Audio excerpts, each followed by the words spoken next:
uma vez, boa noite, igreja. Que a graça e que a paz de Cristo venham com todos. Meus irmãos, essa semana o mundo foi balançado por uma declaração do líder supremo da Igreja Católica, onde ele, no alto da sua infabilidade, ou seja, uma pessoa que não falha, decretou o seguinte: que a igreja ela tem que se desmasculinizar. Essa foi o termo utilizado, desmasculinizar.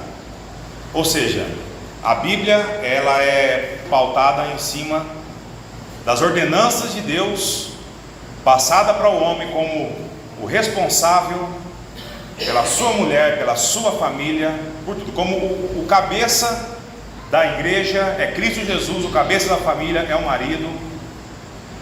E essa declaração ela caiu como uma bomba, porque nós percebemos que o viés ideológico de várias vertentes do mundo tem entrado dentro da igreja e tem feito assim devastações assustadoras no meio do povo santo.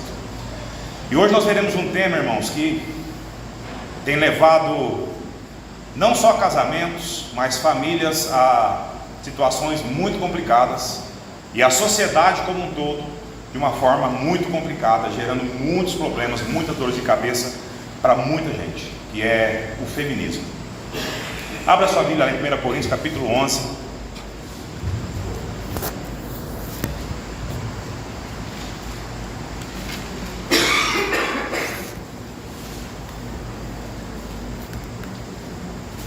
Primeira Coríntios 11, dos versos 8 até o verso de número 12. Feminismo entre o mundo e a igreja. 1 Coríntios capítulo 11, dos versos 8 ao verso número 12. Diz assim a palavra de Deus: porque o homem não veio da mulher, mas a mulher do homem. Tampouco o homem foi criado por causa da mulher, mas sim a mulher por causa do homem. Portanto, a mulher deve trazer autoridade sobre a cabeça por causa dos anjos. No Senhor, porém, nem a mulher é independente do homem, nem o homem é independente da mulher. Pois assim como a mulher veio do homem, assim também o homem nasce da mulher. Mas tudo vem de Deus. Até aqui, abaixa sua cabeça, vamos orar a Deus. Senhor, nós estamos diante da Tua palavra, Pai, e clamamos, Deus, a ação do Teu Santo Espírito, que abra, Pai, nosso coração e entendimento, para nós enxergarmos as verdades contidas nesses versos. E Senhor, fala no nosso coração para que nós consigamos entender, Senhor, mais aprofundadamente esse tema, e que isso fale no nosso coração para que nós lutemos contra isso, Deus, para que no âmbito eclesiástico que nós vivemos, no âmbito de igreja, Senhor, nós possamos fazer apenas o que é a Tua vontade. Obrigado, Deus, pela vida dessa igreja que cresce em números, mas também cresce em graça, cresce em sabedoria, e continue conosco no decorrer de tudo isso aqui, Deus, porque tudo que nós faremos aqui será para honrar e glorificar o Teu santo nome. E nós oramos no nome de Jesus. Amém. Meus irmãos, na chegada lá em cima, lá no céu, um anjo responsável por organizar tudo, porque lá é organizado.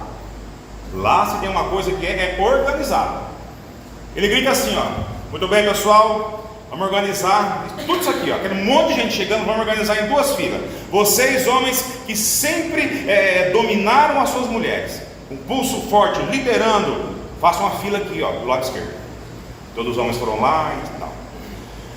E os homens que sempre foram dominados por suas mulheres, façam a fila aqui, do lado direito. E depois daquele corre-corre, muita bagunça, finalmente todos os homens estão em fila. A fila dos homens que eram dominados por suas mulheres tinha mais de 100 quilômetros de distância. E a fila dos homens que dominavam as suas mulheres tinha um sujeitinho apenas. Então o anjo, meio chateado, diz assim, olha para aquela fila de 80 e falou: meu, que vergonha vocês me dão. Deus criou vocês, a sua imagem, a sua semelhança, e vocês se deixam dominar por suas mulheres. Apenas um de vocês honrou o mandamento, a sua condição de superioridade masculina dada por Deus. Aprendam com ele. Então, virando assim de forma solene para o homem, aquele homem solitário, o anjo diz: conte a esses homens aqui, ó, O que você fez para ser o único dessa fila? Ele falou: ó, seu anjo, eu não tenho certeza não, foi minha mulher que mandou eu ficar parado aqui. Que bobagem, meu Deus do céu. Isso é uma brincadeira, irmãos. Porque o assunto hoje, digamos, é indigesto para muitas mulheres. Indigesto assim, de uma forma... como é que eu posso dizer? Como eu disse, essa semana nós vimos o Papa da Igreja Católica afirmar que os cristãos devem desmasculinizar a igreja. E ele fez um paralelo com textos que dizem que a igreja é a noiva de Cristo. Então, se a igreja é a noiva de Cristo, e noiva significa o quê? Mulher, concorda? Então, está errado isso aqui. Está errado, nós temos que desmasculinizar a igreja, porque a igreja é a noiva, e sendo noiva, não pode ser masculino. Esse foi o pensamento do líder supremo de milhões e milhões de pessoas ao redor do mundo.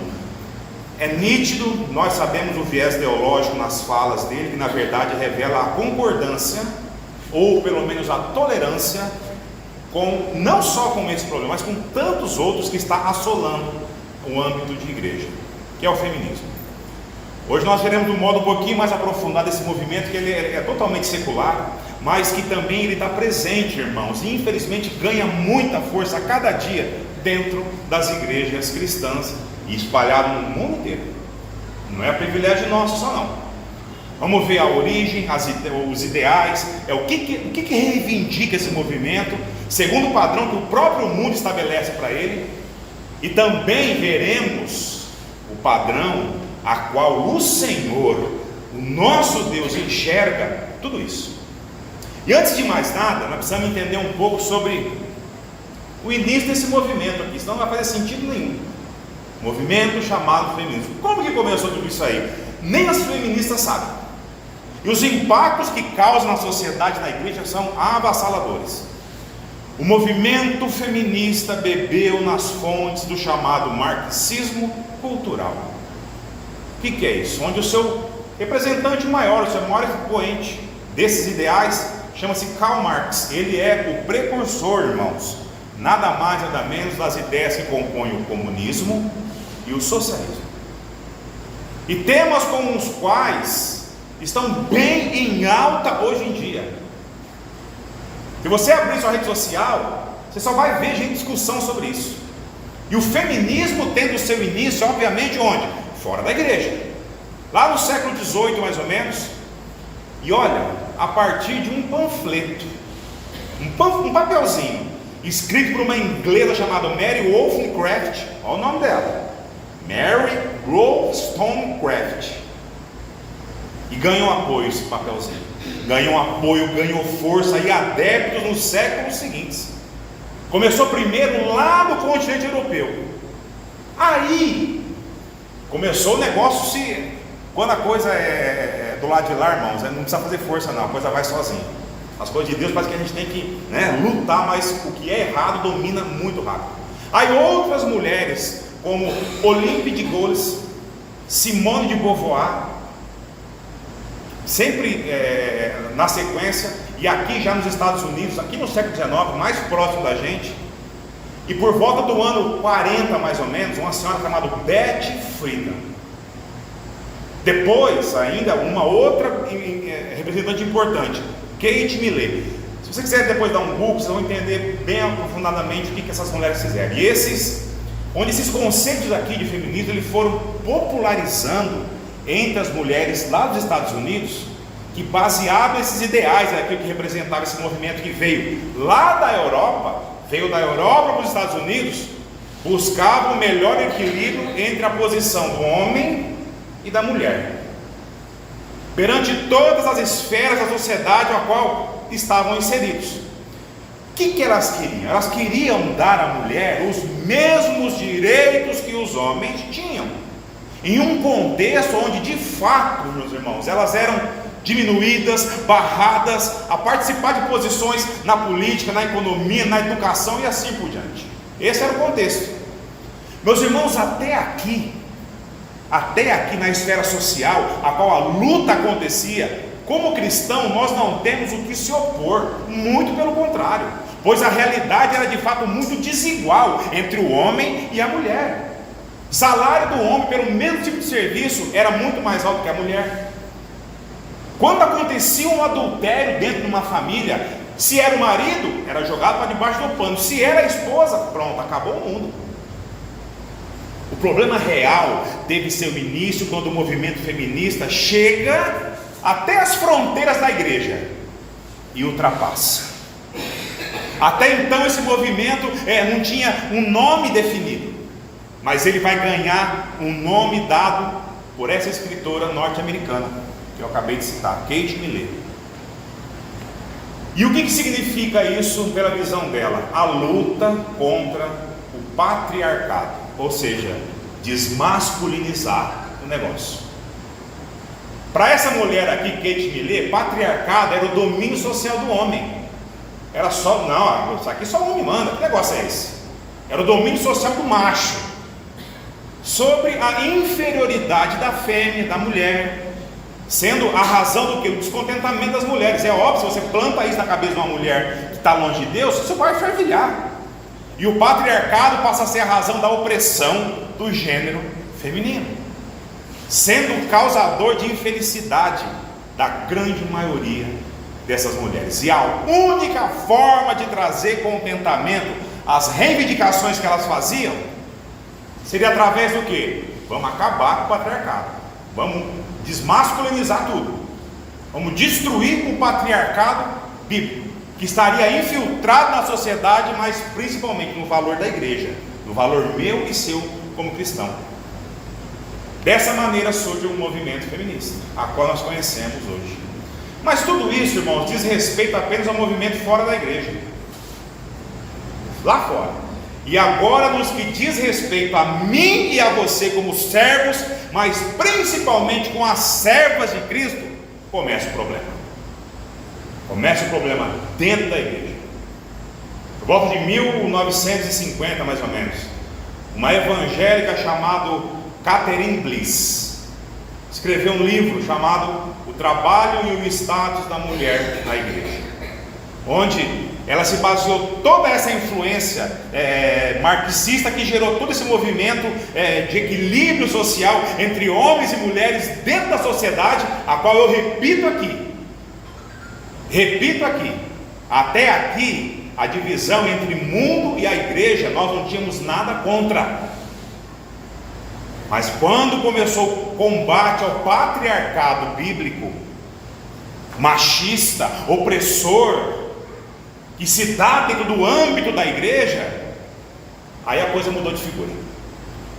E baseado numa pesquisa que essa mulher que fez, Catherine Bliss, analisou o papel das mulheres dentro das diversas atividades do cotidiano de uma igreja.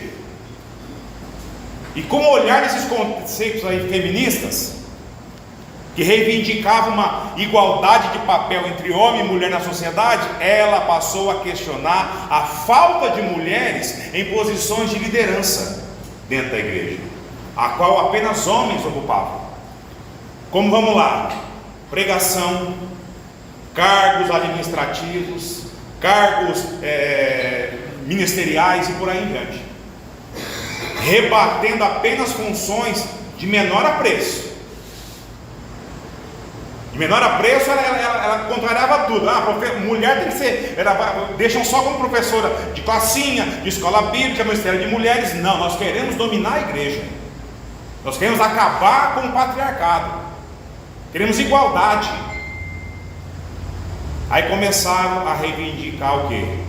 Ser pastoras, administradoras, presidentas e por aí por diante.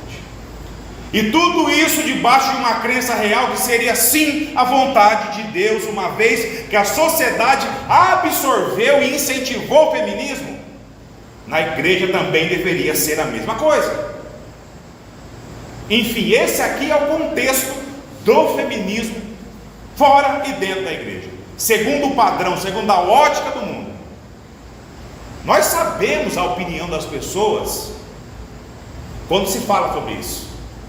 Você, muito provavelmente, se não flertou com isso, conhece pessoas que têm esse tipo de pensamento. Tá, é a pergunta que fica para mim e para você como crente em Cristo.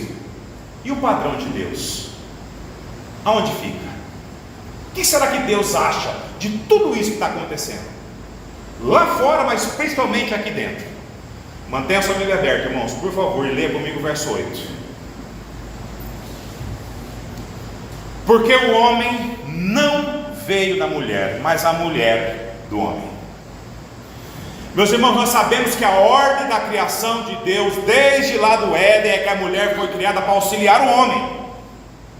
Ou seja, o homem seria a cabeça, o homem seria o responsável, e a mulher auxiliaria ele em todas as responsabilidades que diz respeito a ele e também diz respeito a ela. Essa é a ordem de Deus criada. E essa ordem, ela fica bem explícita aqui no verso 9, lê comigo. Tampouco o homem foi criado por causa da mulher, mas sim a mulher por causa do homem. Essa foi a ordem de Deus, a ordem da criação. O homem veio primeiro e a ele foi atribuído todas as suas responsabilidades dadas por Deus. Como Deus sabia que sozinho o fardo dele seria muito pesado, difícil de carregar, pela graça do Senhor, Deus, ao criar o homem, a sua imagem e semelhança, e ele vendo que aquilo era bom, muito bom, e se agraciando tanto daquela obra-prima que ele tinha feito, a partir dele mesmo, Deus decide o que? Presentear o homem com o que seria de mais valioso em relação a tudo que foi criado, que é a mulher, a sua companheira, a sua esposa, a sua auxiliadora. Essa foi a ordem da criação de Deus. Enquanto ambos seguiam à risca o plano de Deus, tudo era bom, perfeito e agradável. Mas o pecado entrou no mundo através de uma desobediência aos mandamentos do Senhor. Eva é iludida, pega contra Deus. Adão, por sua vez, dá as costas à responsabilidade de líder dele. Nós falamos disso ontem no encontro de casais aqui. No cabeça da mulher. E ele se junta a Eva no pecado contra Deus. O erro primário foi de quem? Foi da Eva. Mas a responsabilidade de se voltar a Deus, chamando, clamando por sua misericórdia, era de quem? De Adão. Percebe o que o pecado faz, irmãos? Desde o início dos tempos. A prerrogativa de Adão é, além de não fazer o que Deus esperava dele, ele transfere a sua responsabilidade da situação toda, falando para Deus assim: aqui ó, foi ela que errou. Por que você está apontando ele para mim? Aqui ó, foi a mulher que você me deu. Mas o cabeça era ele, não ela. Deus havia dado autoridade da boa condução da esposa ao homem. Lê comigo o verso 10. Portanto, a mulher deve trazer autoridade sobre a cabeça por causa dos anjos. Meus irmãos, essa passagem aqui, ela tem sido explicada de várias maneiras. De uma forma bem geral, é melhor considerá-la uma sugestão de que os anjos, embora eles sendo invisíveis, eles fossem companheiros de adoração a Deus junto com o homem. Ou seja, o anjo trafega entre o céu e a terra, nós sabemos disso. Toda a escritura é narrada com os anjos de forma presente entre nós, alertando e conversando com os servos. Portanto, eles eram espectadores da decência ou da indecência que acontecia nesse mundo, e eles poderiam se regozijar com as atitudes da mulher em relação ao homem, ou ser ofendidos por ela. Portanto, as mulheres se apossando do status de liderança contra o que é certo, contra o que é lícito, tornará visível a sua conduta incorreta ao olhar dos anjos. E eles são quem? Os mensageiros de quem? De Deus. Meus irmãos, o contexto aqui de 1 Coríntios 11 é sobre o uso do véu na igreja de Corinto. Meu irmão, se tem uma coisa que borbulha nas igrejas aí, é isso. Aqui está se falando sobre o uso do véu, por conta de questões localizadas lá da igreja. e que a mulher deveria usar o véu caso o seu desuso pudesse trazer algum tipo de problema relacional entre os irmãos daquela igreja. Mas o ponto a qual me refiro aqui é sobre a autoridade de Paulo como apóstolo, como homem, sobre a conduta da mulher lá na igreja de Corinto. Nós iremos compreender melhor isso aqui um pouquinho mais à frente aqui, irmãos. A ideia inicial do feminismo era a luta por igualdade social, onde de fato a mulher ela tinha como alguém, como uma classe rebaixada, uma classe inferior. E essa luta, ao olhar delas, era válida. Mas quando eu e você falamos da igreja, toda essa independência, autonomia, autoridade que a mulher deseja na vida social, com Deus a coisa é diferente. E é aqui que começa a pegar o negócio. É justamente aqui. Lê comigo o verso 11. No Senhor, porém, nem a mulher é independente do homem, e nem o homem independente da mulher. Percebe qual que é o plano de Deus aqui? Entre o homem e a mulher, de forma relacional, não deve existir essa questão de independência um do outro. Sendo crente em Cristo Jesus, automaticamente estamos dentro do padrão do quê? De Gênesis. O homem é o cabeça da mulher e a mulher a sua auxiliadora. Vamos ilustrar isso aqui para entender melhor. Imagina você com seu cônjuge, seu marido ou esposa, como sendo um só corpo que vocês são em Cristo. Um só corpo.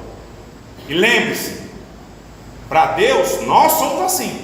Todo aquele que é casado é dessa maneira. Nós vimos isso ontem. Mas imagina agora o homem sendo cabeça e a mulher os braços e as pernas. Vamos ilustrar assim. O que acontece se eu cortar o braço e a perna do homem? Agora, o que acontece se mantivermos os braços, as pernas e cortássemos a cabeça? Vocês percebem aonde está o problema? Se você cortar o braço, a perna, a cabeça sobrevive. Se você tirar a cabeça, o corpo todo morre. No Senhor, porém, nem a mulher é independente do homem, nem o homem independente da mulher.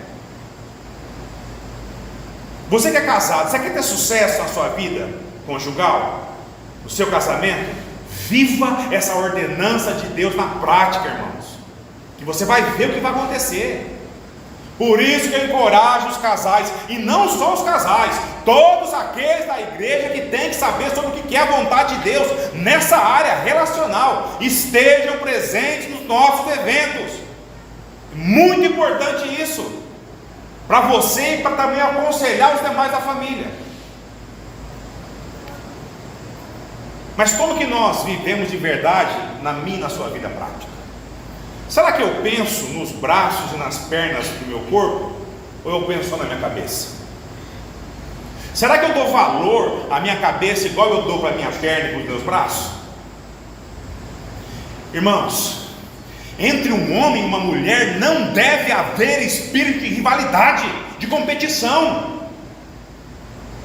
Pois se isso daqui existir na vida de um casal, fatalmente um se sentirá menosprezado pelo outro, ou vice-versa.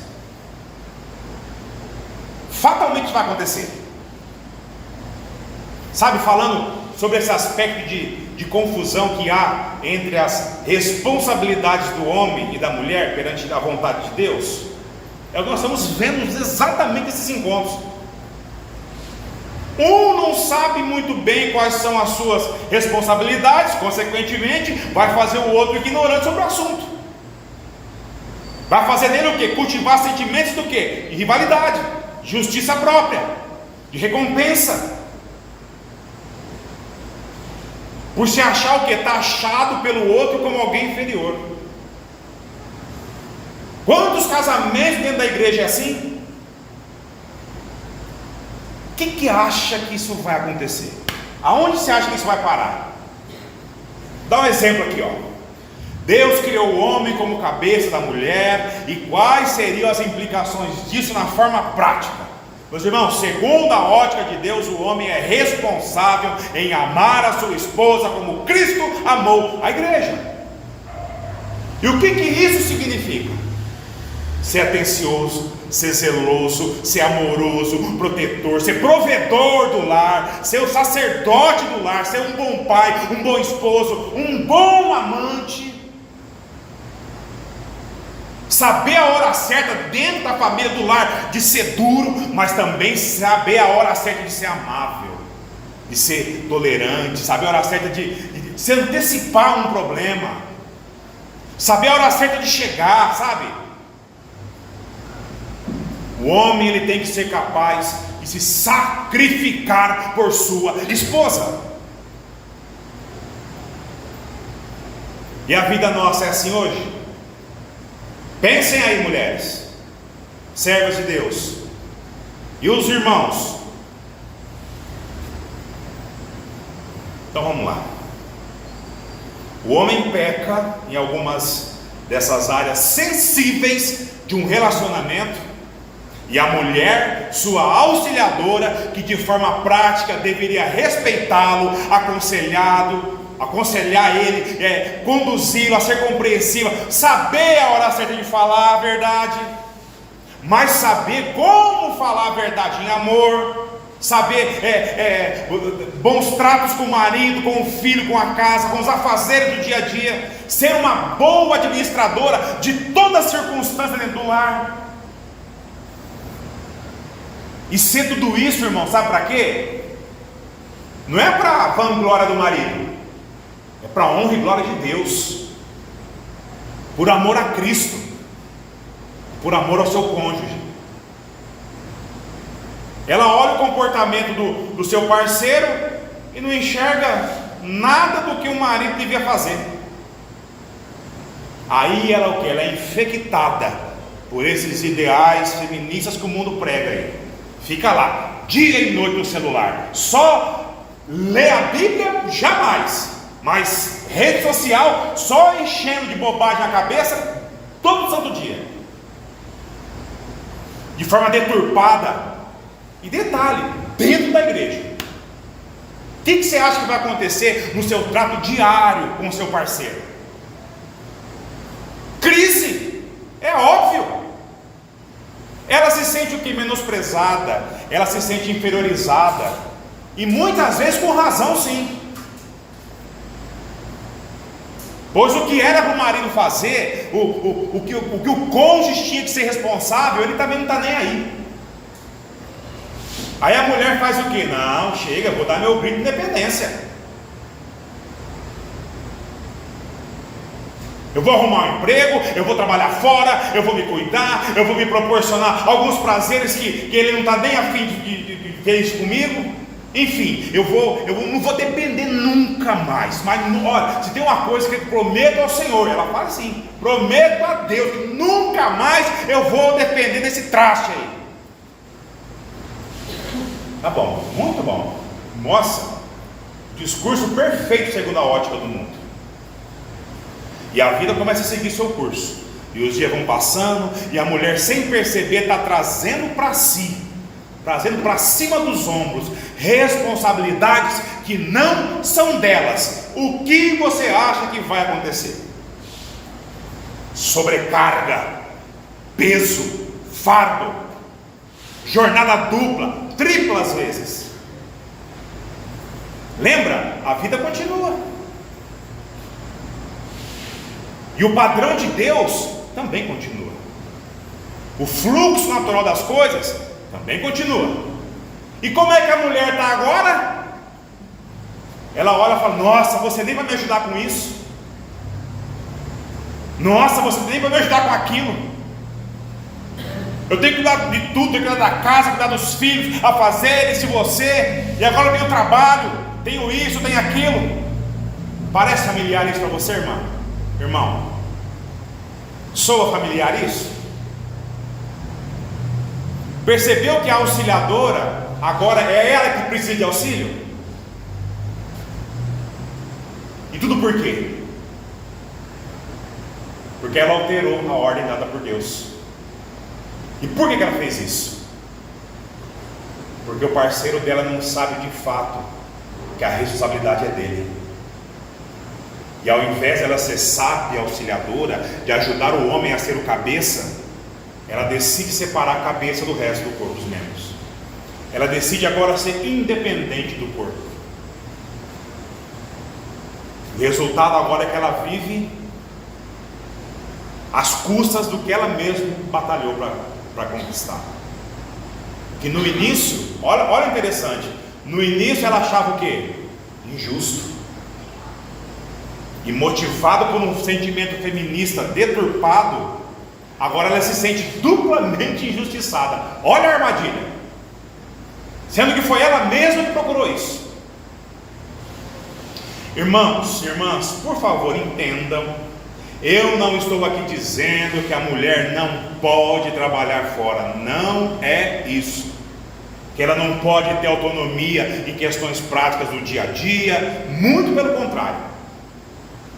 Se for para a edificação da família, do marido, e se for necessário, a mulher, ela pode trabalhar sim, ela pode estudar sim, ela pode se capacitar sim. Aliás, tem muitas mulheres que são muito, mas muito melhores que homens em muitas situações por aí, e a glória continua sendo de Deus por isso.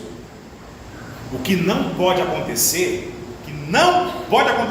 é que isso seja pela motivação errada, pelo desejo equivocado de autojustiça, de compensação.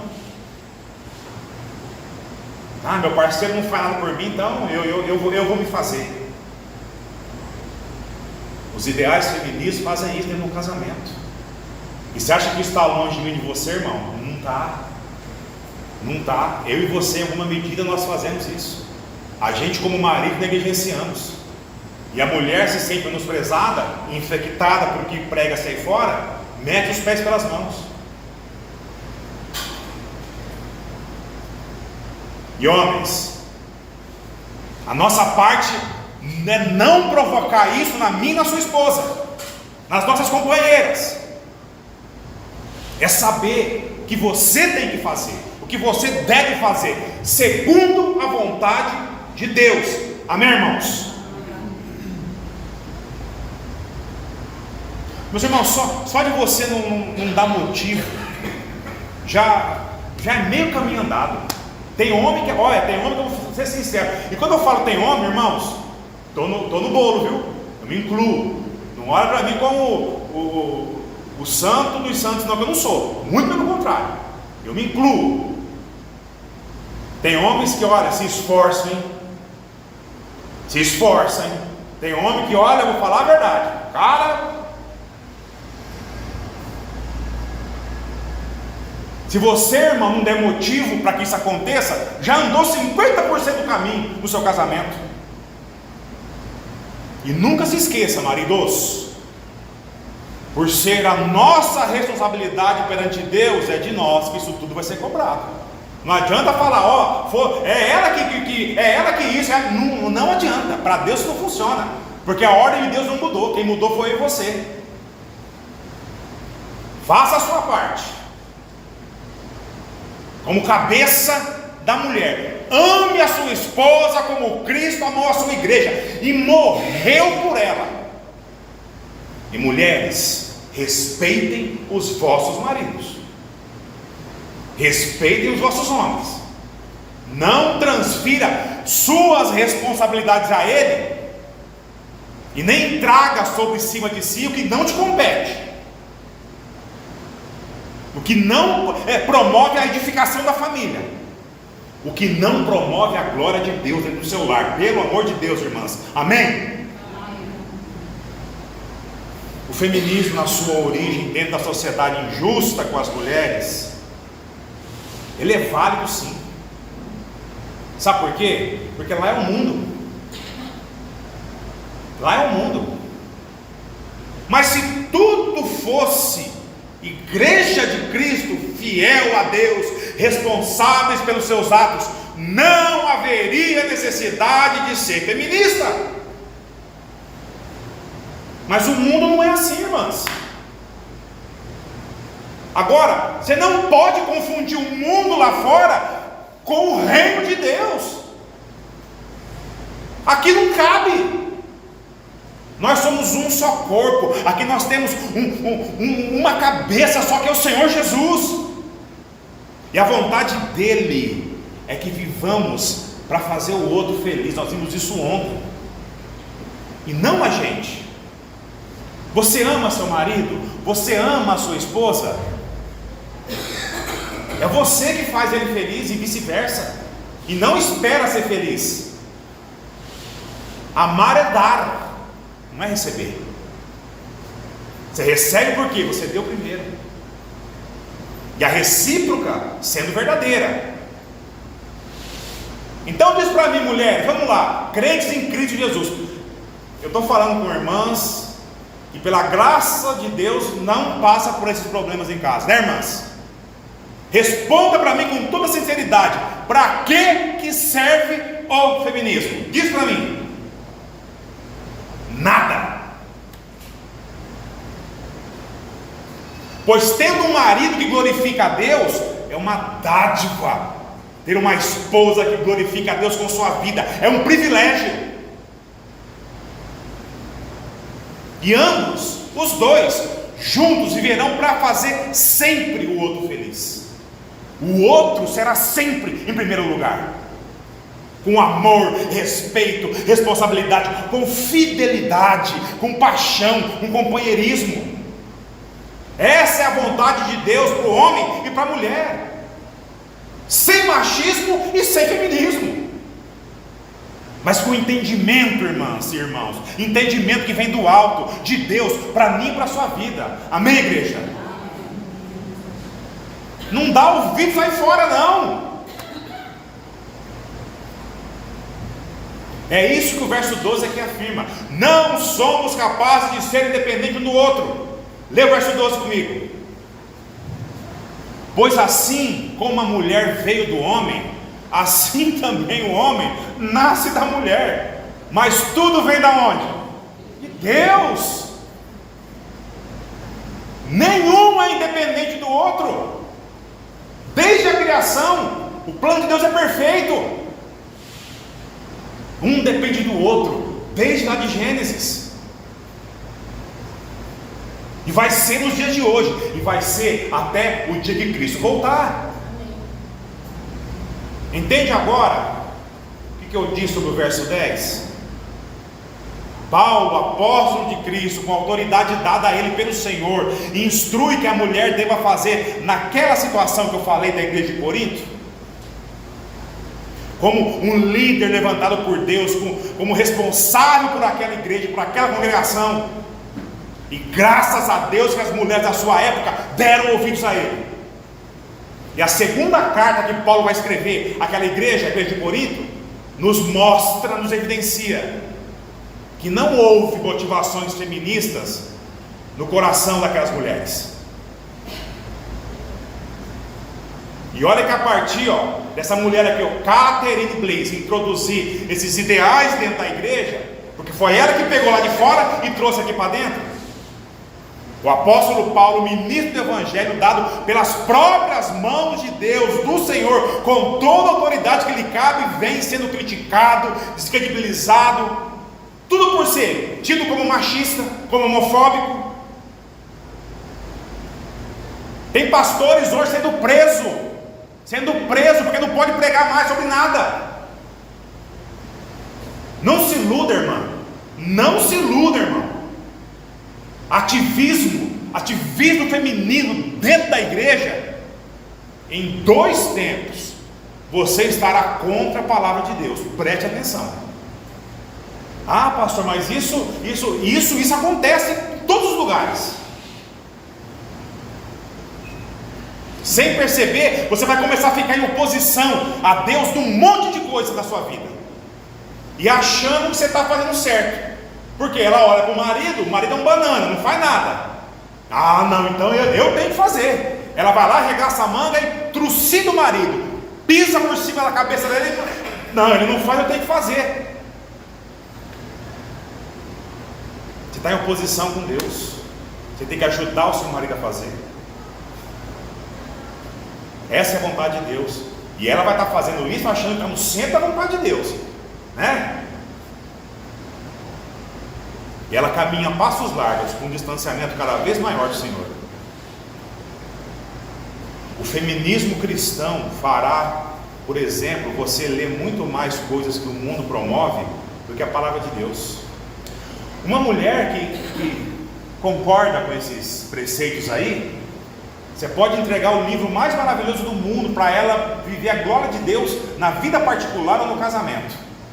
Esse livro vai para o lixo, ou vai escorar algum móvel na casa.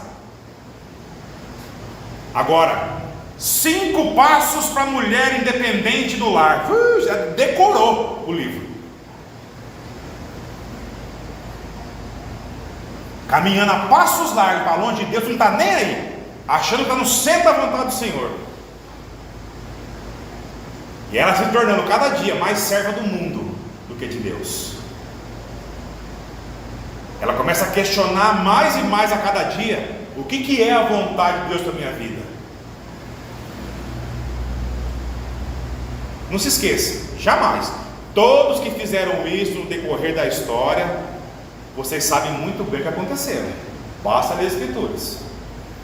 Deus é bom, Ele é misericordioso, mas Deus também é santo e é justo. E quer queremos ou não, um dia eu e você vamos estar lá. E nesse momento, nada do que hoje pode parecer lícito, justo, mas que for o contrário do que Deus nos deixou, vai adiantar. Pode argumentar do jeito que for.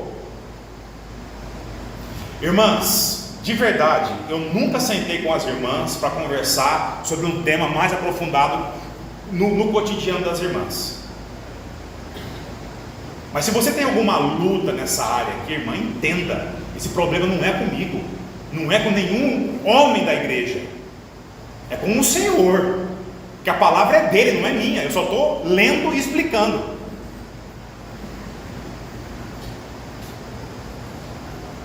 A palavra de Deus vem para alertar a gente. Eu sou apenas um instrumento, um servo que Deus levantou para esse lugar aqui, para alertar vocês, irmãs, e vocês, irmãos, e eu me incluo nisso. Tudo que o mundo aí fomenta, tudo que o mundo leveda, nós devemos pegar o caminho contrário.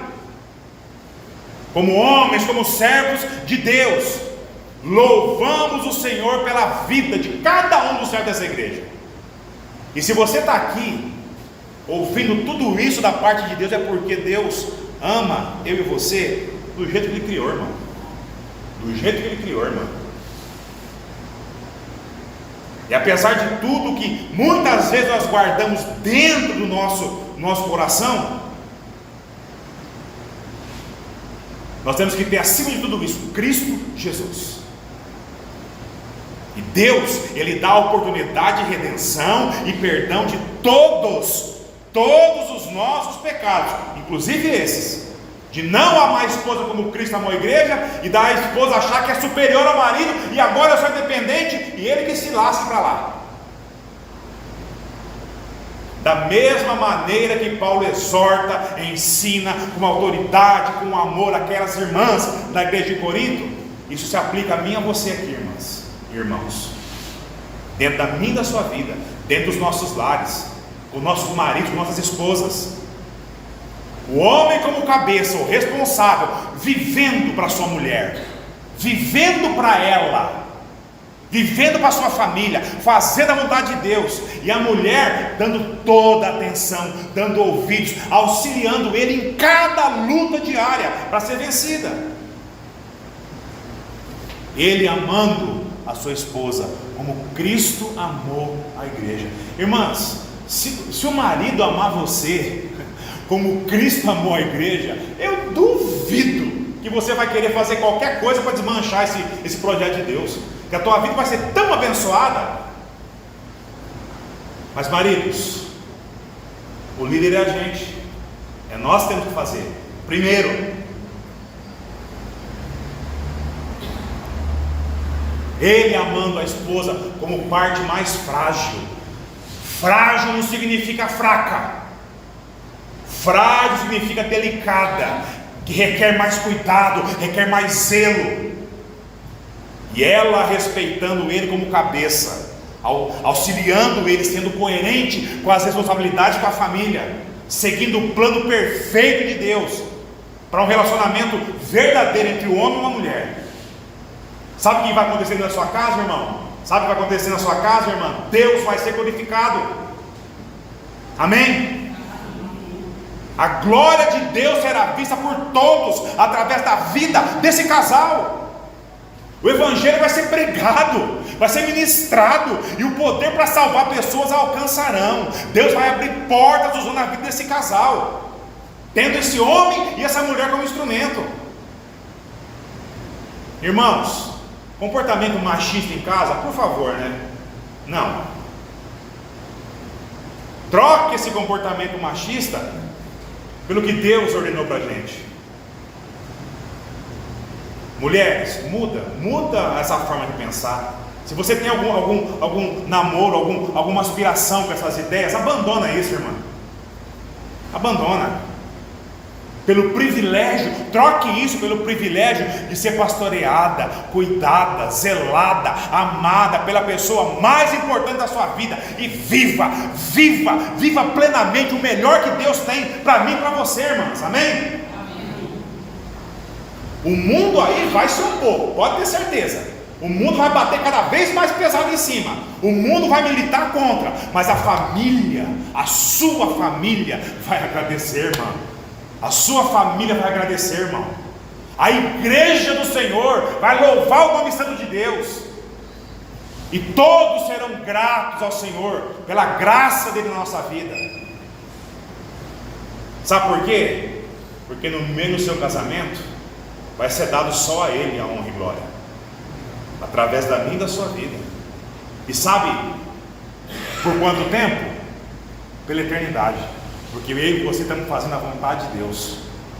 Lembre-se, nós estamos aqui. Se eu e você, marido e esposa, nós estamos aqui, é porque Deus tem um propósito na minha e na sua vida, com o meu e o seu casamento. E o propósito primário é exemplificar o caráter de Cristo dentro do nosso lar. Mas não com o marido sendo um banana em casa e não querendo fazer nada, e não com a mulher querendo ser o homem da casa. Marido amando a esposa como Cristo amou a igreja, e a mulher sendo auxiliadora dele, ajudando ele em tudo, para que tudo concorra para a honra e para a glória de Deus. Servo de Cristo não é feminista, não. Não é. Servo de Cristo também não é machista. Amém, igreja? Servo, honra. E é isso que Deus espera de mim e de você dentro dos nossos lares. Abaixe sua cabeça, vamos orar a Deus.